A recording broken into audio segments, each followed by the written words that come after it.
You're now live. So I'll wave to people. I always wave if I can. So they think they're getting a little bit of personal attention. Yes, I can see myself as well.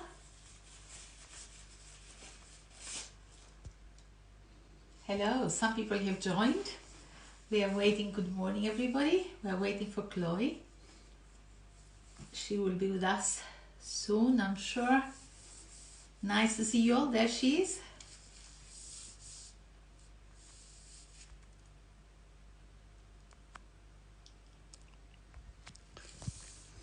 John is not getting his.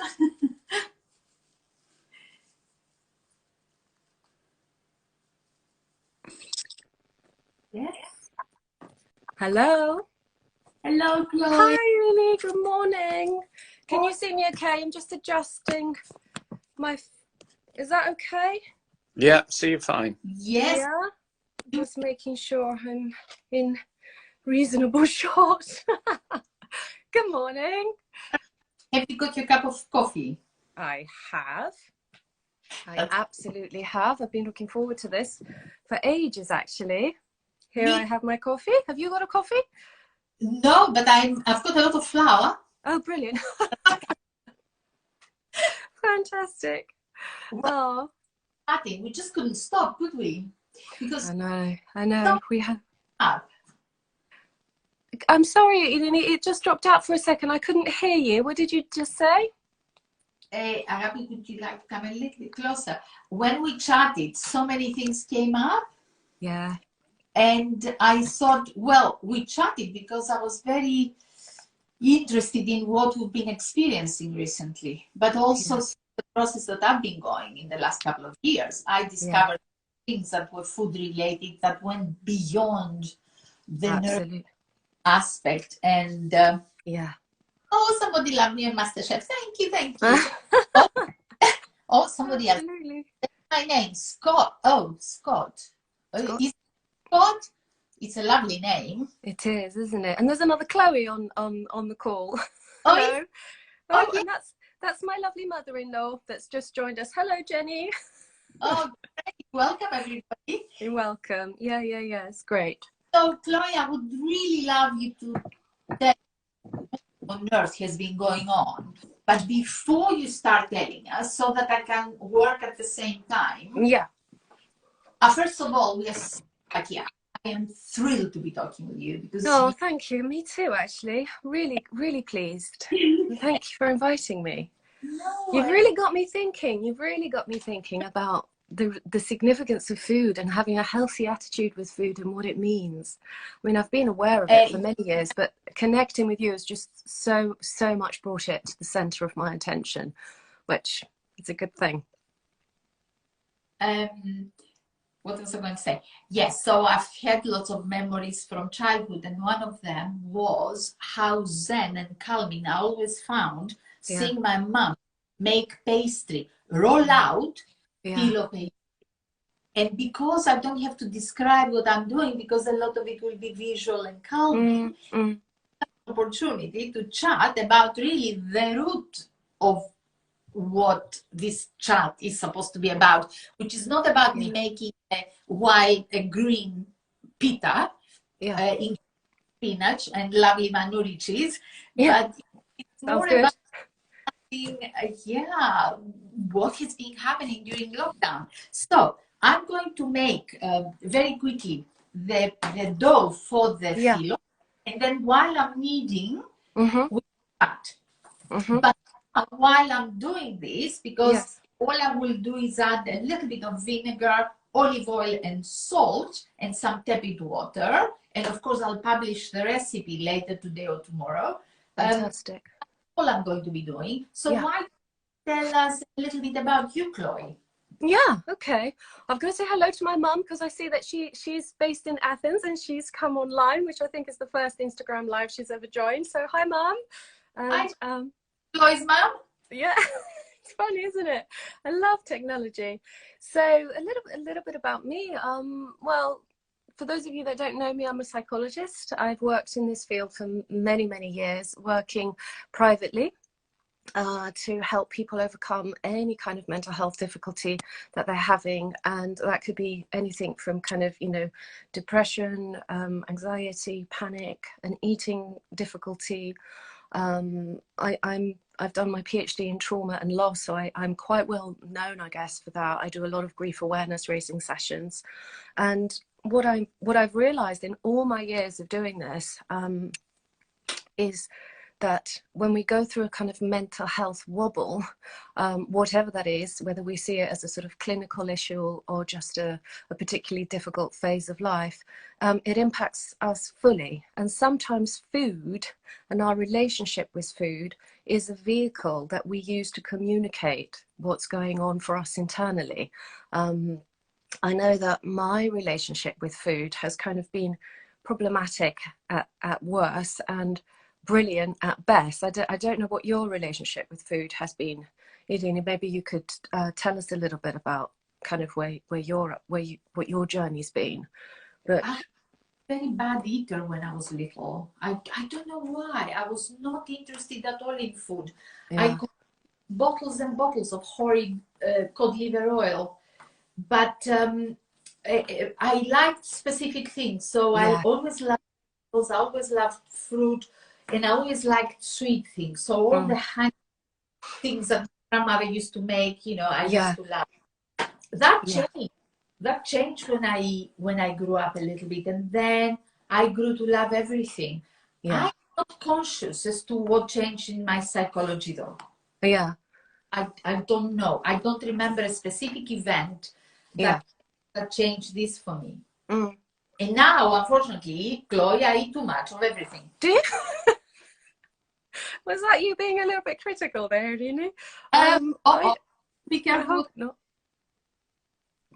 I feel that, I've had a complicated relationship with food myself, actually. I loved food as a child. I absolutely enjoyed it. And one of the great pleasures in life through childhood was eating my mother's cakes.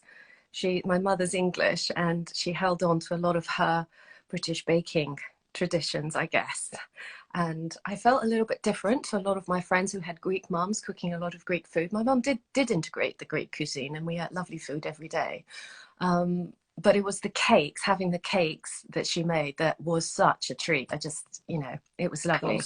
But as I sort of grew up and life became a little bit more confusing, I guess, as it does for many teenagers and particularly teenage girls, I started feeling like I didn't really know how to understand what I was going through. A couple of quite difficult things happened in my personal life, and I started closing off. I started closing off from my internal emotions, and it had nothing to do with anybody else, nothing to do with my parents or with my family or with my friends. It was more to do with my mindset, with kind of where I was and how I was tuning in to whether I liked myself or not. I became quite critical of myself. And I think that for me, I mean, I can only talk about my own experiences, that eventually what that led to was a kind of, well, I'm not going to gift myself the privilege of good nourishment and the joy of good nourishment, because I'm not really there for me. I don't really value myself. And it was a whole kind of, so I stopped eating for quite a long time, much to my family's kind of confusion and distress, because there's no external reason. It was an internal thing. And over the years, and in some ways, I think that's partly how I've ended up doing this profession, is sort of learning that if we don't tune in to what our internal reality is, what we feel inside of us, then we can start to punish ourselves, you know. And I think that's partly where I was with it, not eating as a form of punishment. Were you consciously aware that that's what you were doing? No. I was nowhere near that sophisticated. Absolutely not. No. And also on some level, I thought I was doing something great because I was taking control of something beyond what was going on for me emotionally. I was looking quite thin, and I thought that was a great success. And, you know, I felt like I was sort of keeping up with external standards. So obviously, as I matured out of adolescence and into sort of adulthood, and especially the profession that I do now, you know, with developing the kind of knowledge that actually if you check in with yourself and you learn to process whatever negative emotions are coming out for you, and you see them as really good friends that are trying to give you red flags about things that don't work out, then you can make the right decisions. You can make an intention to nourish yourself, both physically but also psychologically. And I think food is an incredible symbol for that, isn't it? Well, it is. In my own lifetime, I was thinking this morning, food changed dramatically from, in my experience, again, because we can generally talk from where we come. Yeah. It's changed from something really basic that was a symbol of sustenance and necessity, a symbol of hospitality, always in a household. I do remember the nurture aspect of it, because I loved the older women in the family who made beautiful treats. I felt nurtured. I wanted to be in the household. Yeah. And I approach children this way today with my own grandchildren. I haven't used food to bring them close to me, but inevitably that's what has happened. Yeah. But recently, more recently, and obviously with me doing MasterChef and buying cookery books and, meeting like-minded people, talking with friends about food, I realized that now food is so much more. Yeah. And I agree. Should it be? Oh, okay. Well, yeah. There's an element of art these days to it, the way you present your plate, and then you present that, and if you want to photograph, move alongside, and you learn photography, and you learn styling, and there are various other elements, but this lockdown has made me wonder, are we becoming obsessed? And if we are, why? Okay. You mean with the external kind of image of food? Or because I think food is multidimensional, like one of the most important parts of the day for me and my family with my husband and the 2 children is to think about carefully what we're going to eat and to make time for it, to involve the children in creating it, and to sit down together in the middle of the day, take a pause from all the different, competing priorities. The children are doing online school. My husband's working on his business. I'm doing my sessions, to have that hour together every single day around the kitchen table and chat. Yes. I find that incredibly kind of nurturing beyond just what we're eating. Does that make sense? Oh, totally. It's we're there for each other. We get to connect. We get to talk about the day. We get to talk about what we're enjoying. We get to talk about what's problematic. We get to sort of talk about the food and who made it. And my daughter absolutely loves cooking. She's inherited her grandmother's genes, I think, because I'm actually a rubbish cook. I really feel critical of my cooking and always very anxious that if I make something to eat, it will not be very delicious. So, it's interesting. It's interesting. That's my experience with it. I love food, but I can't really do it. Not like you, anyway. Do you find, oh, well, don't worry about that. Do you find that you solve problems over food? Because my memory, again, in Crete, was that over the dinner table, the lunch table, which would take a long time, we would talk about problems and daily things. And these days, when we eat in a rushed manner, how much remains unsolved? Well, I'm really against that. I mean, I don't judge and I don't dictate, but I think for me, how we eat, what kind of attitude and atmosphere we create around why we eat, or how we eat, is really, really important. So taking time, as I was saying, to eat mindfully, to take care, to slow down for an hour if you can, is really important. So something I've learned is that actually the only thing that regulates us, that calms us down, that gives us a sense that we can cope with anything that life throws at us, is when we experience the feeling of empathy and compassion. And we can experience that from all sorts of different sources. But creating food for ourselves is an act of empathy for ourselves. And creating food for our loved ones is also an act of love and compassion and giving nourishment to our loved ones. And immediately, no matter what's happening, if you can appreciate that, make time for that, and just sit together and connect with it, you all start to feel a little bit calmer. It's very, very therapeutic. And I'm not sure that people are very aware of that, the power in food in that way. And is it a vicious circle sometimes? Because if I'm by myself, yeah, I look after me, I won't go into great lengths of cooking something just for me. Yeah. So people who live alone by themselves, are they in risk of actually? Yeah, I think so. I think it depends, doesn't it? It depends where you find comfort and what your attitude is, your mindset with your relationship with you. Yes. So if cooking is something that grounds you, heals you, it does also, there's a lot of evidence actually that shows that anything that allows us to use both our hands, like we do in cooking, is calming for our nervous system. So many people find it therapeutic to cook, even if it is just for themselves.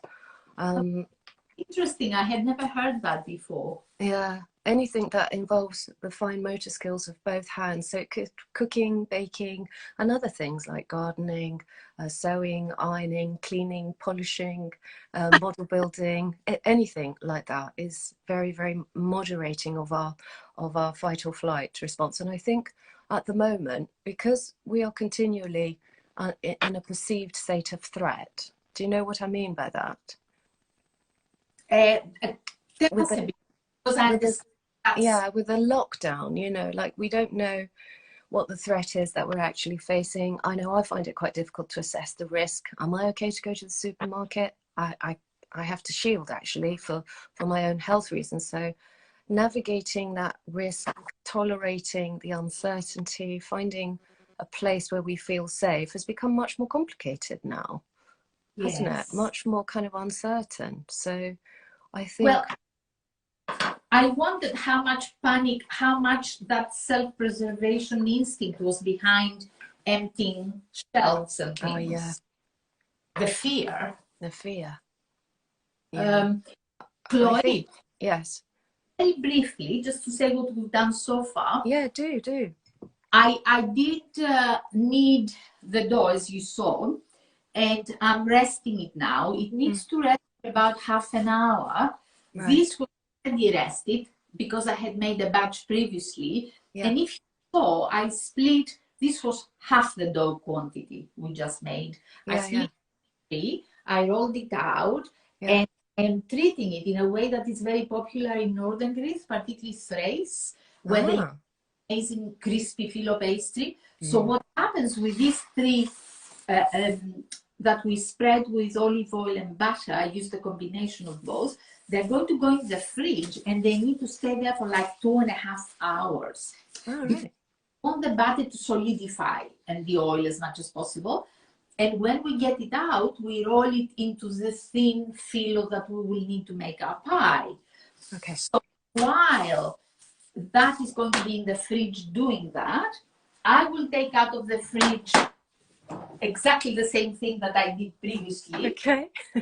So that I can go on to roll it while we chat. What sort of a pie are you going to make with it?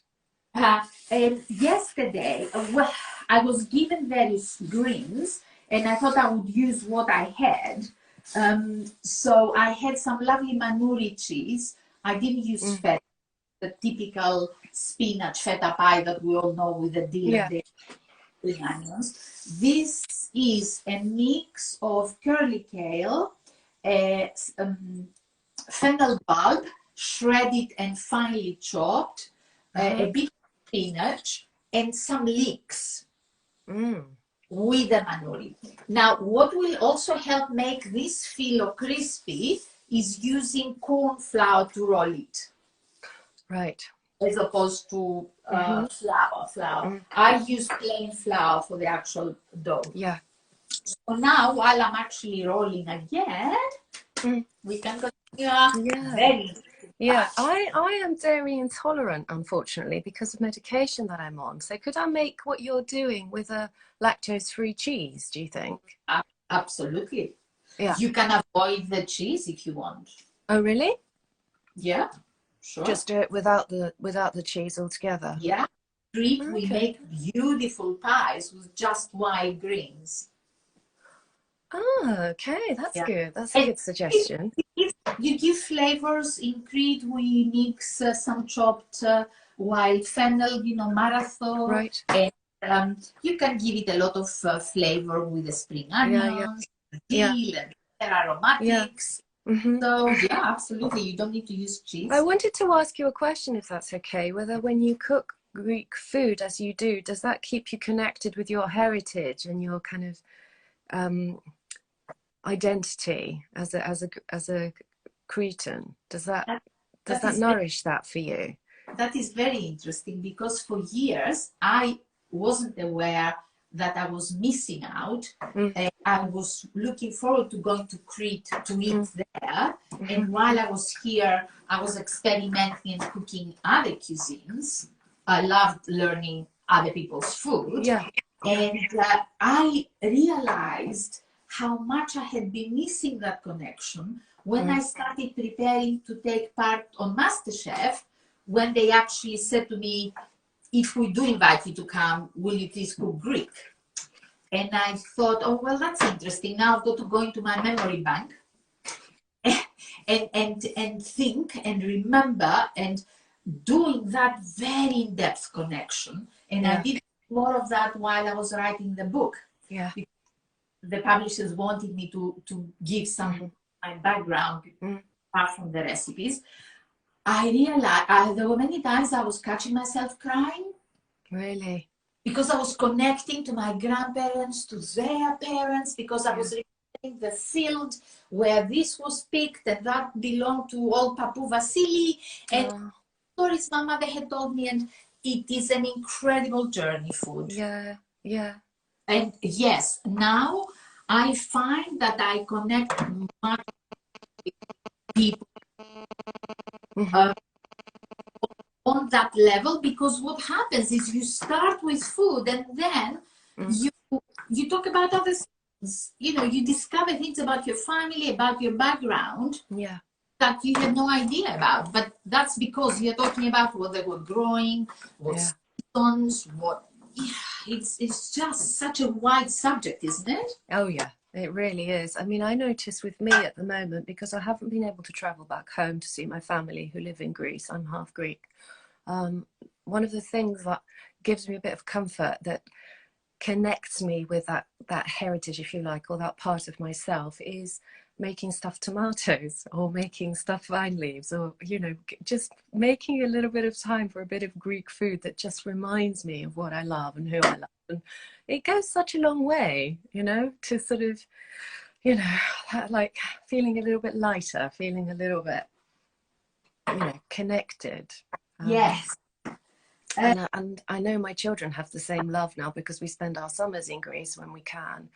And the first thing they want to do once they've seen their family, their nana and their papo, is go and get a souvlaki, But do you think that's the taste? That is because they enjoy eating? I think it's because it's delicious. It's rich, wonderfully kind of nourishing, tasty food. But it's also the psychological aspect of it, isn't it? Yeah, I was going to say it's because Yaya made it. It's because Papu, this is such a huge expression of love. It is. And unfortunately, we buy too much ready-made these days. Yeah. So we've lost a little bit of that. Yeah. Well, I think our whole values have got a little bit lost. I've been thinking a lot about, like, why have we got so much mental health illness at a time when actually we have all the resources to make our life easier? You could have said that given the 21st century, there's no, we have technology, we have opportunity, but yet 1 in 4 people has a mental health condition, and a really big majority are medicated for it. And it's really something I have to think about a lot. It's like, what's happened? Like, why are people unhappy? Why are people in distress?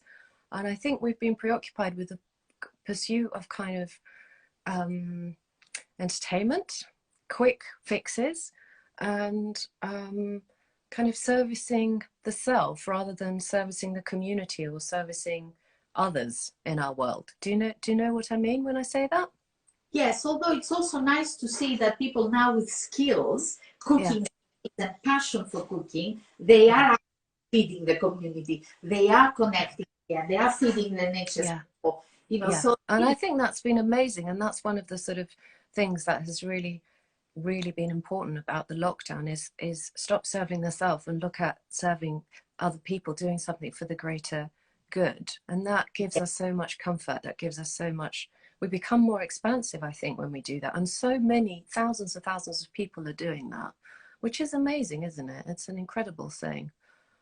So and I think cooking food, making food, sharing food is part of that kind of vibe, isn't it? It's part of that energy. Does it make us I've lost my butter. Does it make us feel needed and valued?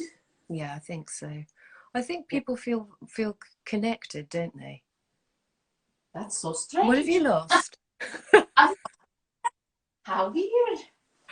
I wonder what the audience, whether they've got anything to say with that. Yes, any questions or... Yeah. I think everybody got it sorted, Chloe, apart from us. Yeah, it must be just us then. It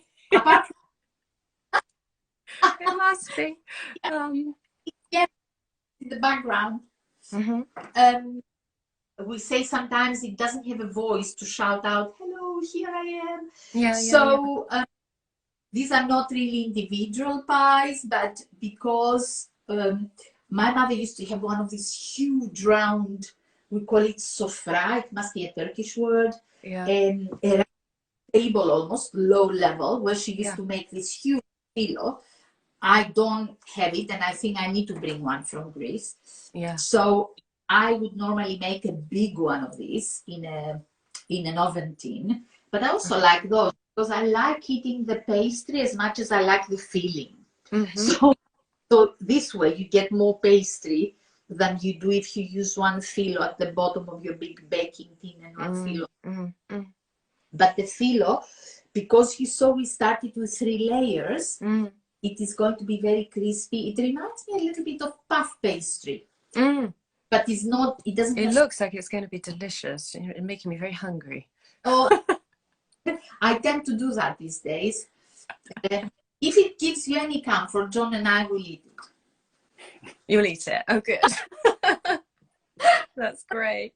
Well, that does look good. Chloe, while we're eating, we'll be thinking of you. Yeah, please, send me a picture. Well, I'll tell you what, when you've posted the recipe, I'll make one and I'll send you a picture.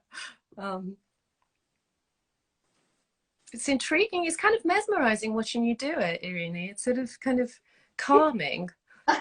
Well, that's how I felt. As I said, when my mom was doing these things, there's something lovely about, maybe it's archetypal, maybe it goes back to the root of human life, you know, grain, and the back grain, which is flour, and then getting, you know, the grandchildren, the step-grandchildren love playing with dough. Yeah. It's a lovely feeling. It's so it's not just eating it at the end. Making it very enjoyable. Yeah, I heard once that when we feel that the world is predictable and we can predict what we're going to feel, what do I mean by that? So if we fall into an attitude or a worldview that is really negative, then we lose our creativity. It's when the world is unpredictable and we don't know what's coming next that we can be more creative, and that's why so much amazing stuff comes out of times of suffering.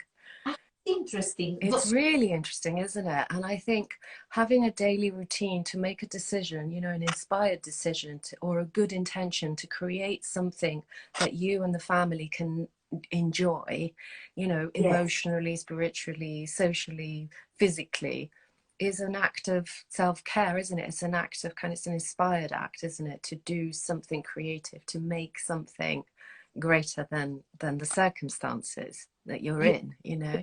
Right. Another thing that crossed my mind, and I wanted to check with you whether there is any basis to that, is, you know, I've got friends who are CEO of companies who something totally different in their lives. And some they're posting food photos, they're cooking all the time, they're doing things. And I'm thinking, is this a way of having or feeling that we have a little bit of control over it?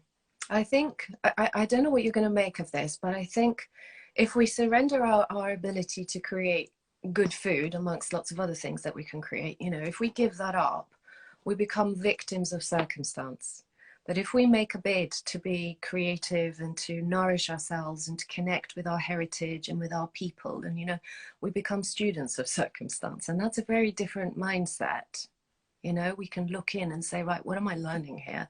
What is the opportunity that's, you know, what's the gift of today that I've got that I can work with? What does it mean for me to keep going? So I think people, because we've had to face our limits, because we've had to sort of stop our normal way of being, are turning in, and they're returning to I don't know how to put it, the kind of the deeper connection we have with who we are. You know, we're all social beings, and we're all emotional beings as well, aren't we? And food can be a real comfort. It can be an anchor that brings us closer to ourselves and closer to our loved ones.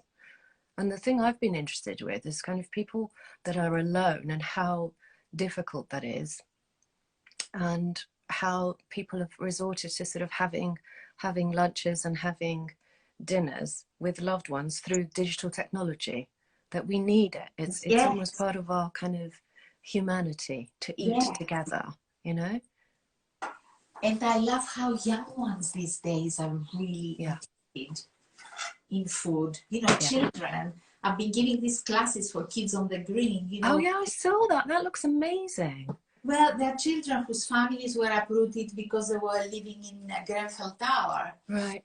And now they live in a rented accommodation with very few utensils, you know, few things at their disposal. And yet you see these children that connect on the class, and they are really focused, and they take it seriously. Fantastic. And they love showing you the dish at the end of it.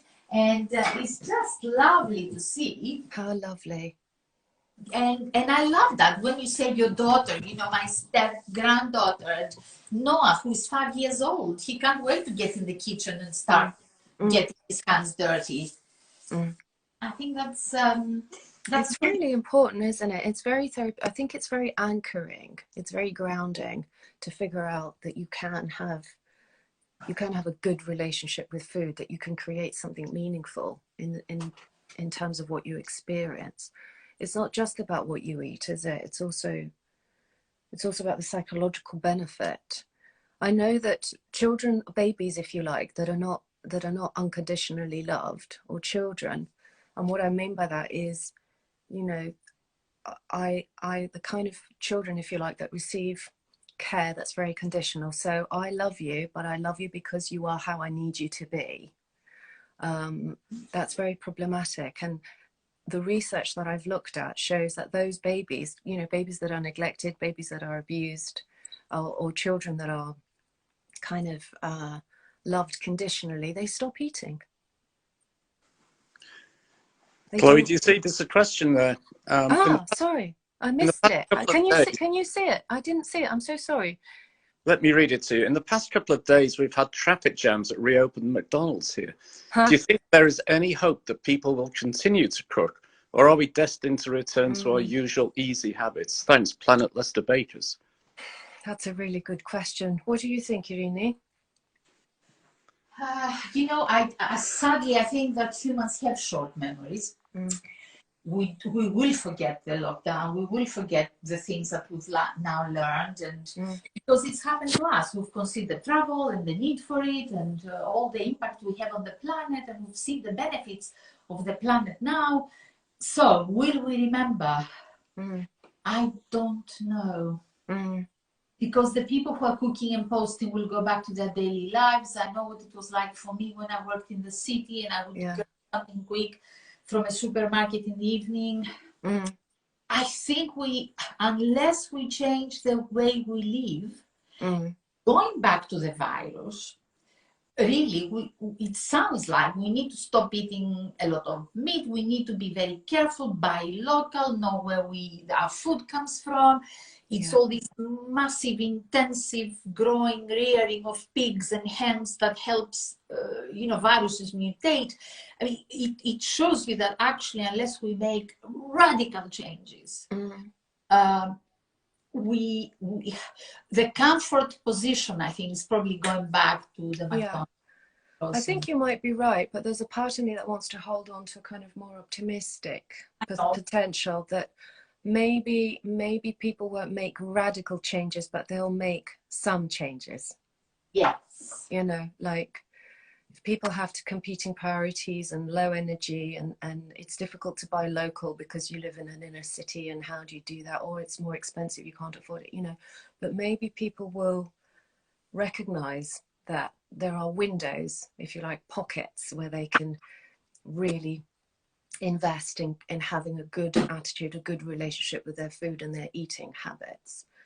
I hope so. I don't know. I mean, I would be loath to give up the time we have as a family when we eat, and if we can't do that every lunchtime, which we won't be able to when we all go back to our norms, to at least stay connected, maybe in the evenings. Just make sure. There are so many people who take their food and go and sit in their room and eat on their own whilst they're on their devices. Hopefully that doesn't happen as much anymore. I hope. Yes, I don't know. I'll have to wait and see. Families have come closer, haven't they? Yeah, and I think people, I mean, what I'm noticing through the work I do is that people have realized what matters. Feuds have been resolved. People have forgiven loved ones that they might have fallen out with. People are closer with their neighbors. People are connected with old friends that they might have lost touch with. I do think that there are some important shifts that have happened. Some, a little bit of a kind of the lessons learned from looking within and slowing down hopefully won't disappear. But I don't know. Oh, we've had another. I believe I've missed it. Could you read it out? Oh, my mum thinks the pie looks delicious, Irini. Mum will have to make this when I'm over in Athens. The comment was from a friend of ours in the village, Linda. Hi, Linda. I believe we'll fall between both of those views. We'll slip back into our old ways with more of how fragile we are and our planet. So that means we'll go back to our old habits and feel more guilty about them. Oh, maybe. No, I think in my own journey, because I've had to kind of radically change what I eat now, because I have to for health reasons. So I can't have alcohol, I can't have dairy, and I love I love a glass of wine, and I love dairy. One of my favorite things in Greece is having a kasseropta, a cheese pie with that kasseri cheese. Love it. Can't have that anymore. But it's all about how you frame it, isn't it? And the decision to nourish yourself in a way that works for your body and for your life is a mindset. It's just a choice that we have to make. But how easy is that choice? Because that will help maybe people who are watching us. Yeah, well, I think for me, where I started was I need to create a daily routine and a life that works for me. A feeling that actually I just love being in my life and I love being in my body. And I don't want to be living in guilt that I'm eating too much or I'm in pain too much, because if I eat something that doesn't work with my medication, I suffer. So I guess I learned through the suffering. I realized that you can't mess around with this because you're going to have a really bad day. But where the power came is from the intention to actually decide to look after myself. It's like a decision. And sometimes it's hard. Sometimes it feels a bit, I wish I could have a glass of wine, especially when everybody else is having one. But the intention to stay connected and looking after myself is where I draw power from. Does that make sense? It's just an intention. And it's like I've made that decision. I didn't say, I'll make that decision tomorrow. I made it like now. And you make it every day. It's a decision to self-care. And it is quite hard, but I've adapted to it. I feel the benefit of it, actually, because the payoff is that actually I'm having quite good days. I feel really healthy despite my health difficulties. And I really enjoy being in my body because my body has rewarded me for looking after it. I have less symptoms, I have less pain, I sleep better, I have more energy. So there's a kind of, it's the power of the intention to sort of continually continually commit to eat well that has saved me. Because, you know, if you'd spoken to me 2 years ago, I was 35 kilos heavier. I was a lot bigger, and I was eating all the wrong things. And my body was saying, oh, what you doing, what you doing, what you doing. So I had to go through a real kind of journey. It is interesting that you found the strength and you turned a weakness of the body, and maybe it was a little bit of the mind, now to a strength, because you're saying, well, yeah, this weakness, I carry this weight and I've got the guilt associated with it, but actually I will almost like turn a switch and feel strong that I can love my body and I can. Yeah, I sort of see it a little bit like, you know, because we have the power, we have what's known as metacognition. So you have the power to notice how you're navigating your life. So we can step outside of ourselves a little bit, like we can imagine that we go to the cinema, say you and I go to the cinema and we watch, you know, Irini's Wonderful Life or Chloe's Wonderful Life, and we watch the film. We can notice what our attitude is about our journey, about our character, about how we conduct ourselves or how we make decisions. And it's there, it's at that point. So it is a bit of a mind thing that you can say, okay, well, I have two routes. I can go down the kind of, I hate this, this is awful, I'm so angry, life is horrible, why has this happened to me, blah. Or I can say, okay, well, this is an opportunity for me to really embrace me, to learn about what my body needs, to look after me and to make a good decision, stay connected to that intention, to look after me, because that is going to take me to a better place. And it's it's almost like I'm at the junction. I have to say, okay, well, I can go left down the route of suffering, or I can go right down the route of kind of, okay, I'm just gonna try and make the best of this. And that's how I do it. But you can't take one route and then expect to be at the destination of the other. You have to make a decision. And actually I work on it every single day. So every day I remind myself that I've got to look after me today, because my body tells me, you know, and I often get it wrong. Don't imagine I'm perfect. I make mistakes all the time, and I get tired and I get depleted and I eat the wrong things, but I learn from it. You know. But what you describe requires a little bit of time, align ourselves, give ourselves the time to look towards and actually nurture ourselves. Because I have a feeling that the last, judging by myself, certainly when I was working again in London, I lived too much outside myself. Yeah, I think that's such a lovely way to put it. And I didn't give me time to figure out what you're talking about. And the point, and maybe we leave it there if you want to naturally finish. But out of this lockdown, I find that we have so much more time. Because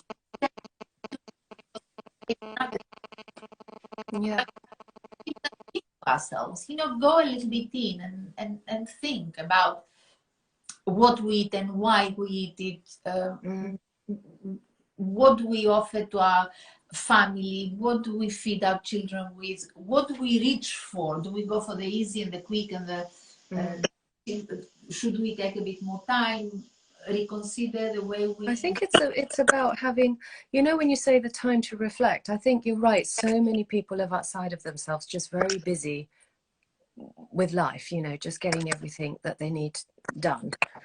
But what I've learned is that actually you don't need very long. So every day, it's become part of my daily routine now. So every day, before I start looking at emails or, you know, deal with anything, I will give myself 10 to 15 minutes to do a little bit of tuning in. It's not very sophisticated. It's just, okay, where am I today?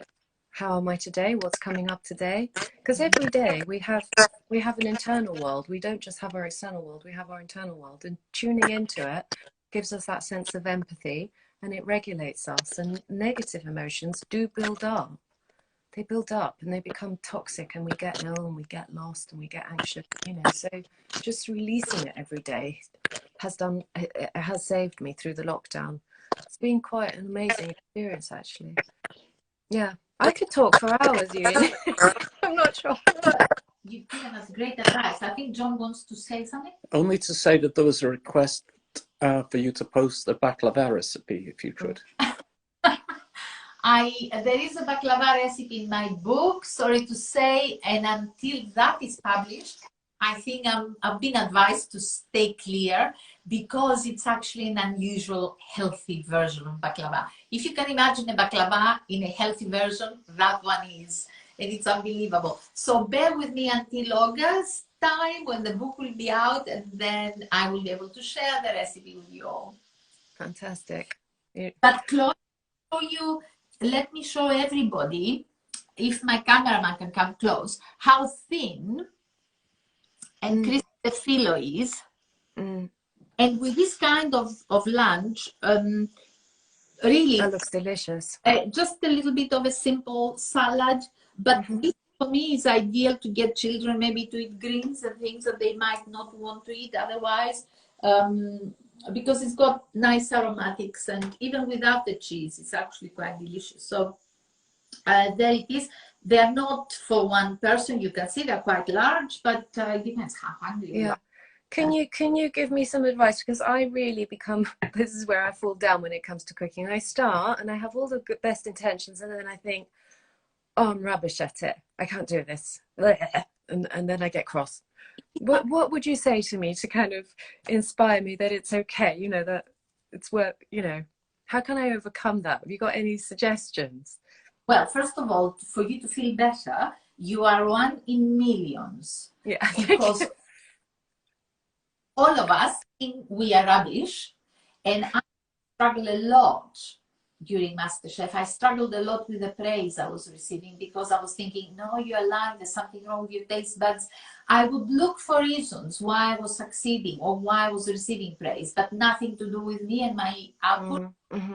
I give demos, or people say to me, you know, in festivals and things, oh, but I could never do it as well as you. I know this beyond any doubt from personal experience, and I wasn't cooking much for 30 odd years.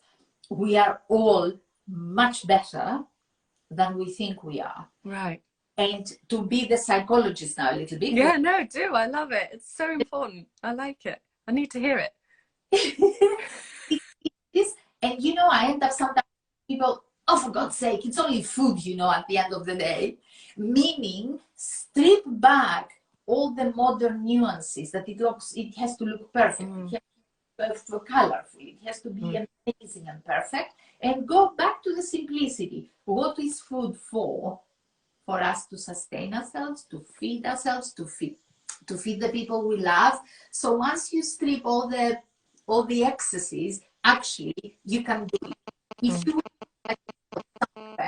without ready-made food, without TV, without anything, and your family, wouldn't you just cook and enjoy food? You know, so it's paring back all the voices, noises in our head as to what food is.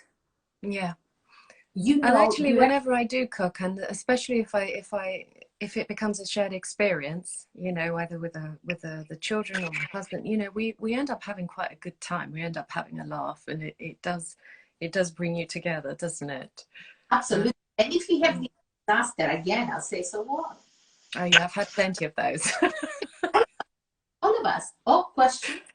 Yeah, a question, interesting to me, this one. Why do so many of us connect sweet foods to comfort? Could it come from being rewarded with sweets as a child? Yeah, I think that's, it could be. I think we become addicted to sugar. Sugar, I mean, I have a complicated relationship with sugar because what I know from it is that it becomes very addicted. So if you start eating a chocolate bar at 4 o'clock, then tomorrow you're going to want a chocolate bar at 4 o'clock. And then the day after, you're going to want a chocolate bar at 4 o'clock. It very quickly becomes something that the body needs externally. And what the problem with sugar is, from a psychological or a neuroscience point of view, is it amplifies all negative emotions.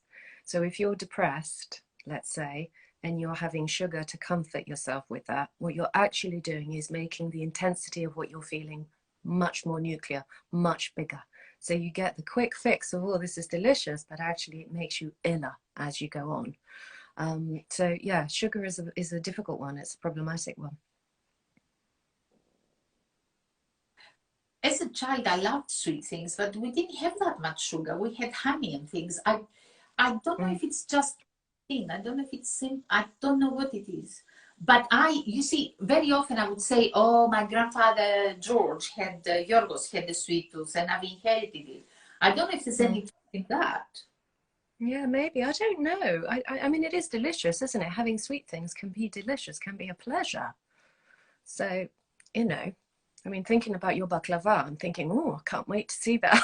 I quite fancy that. But often children are rewarded with sweets, aren't they? Which creates the conditioning that that is a reward. So I think you're, you know, the question is important. So change the reward, huh? Mm. That's the lesson. Yeah, yeah.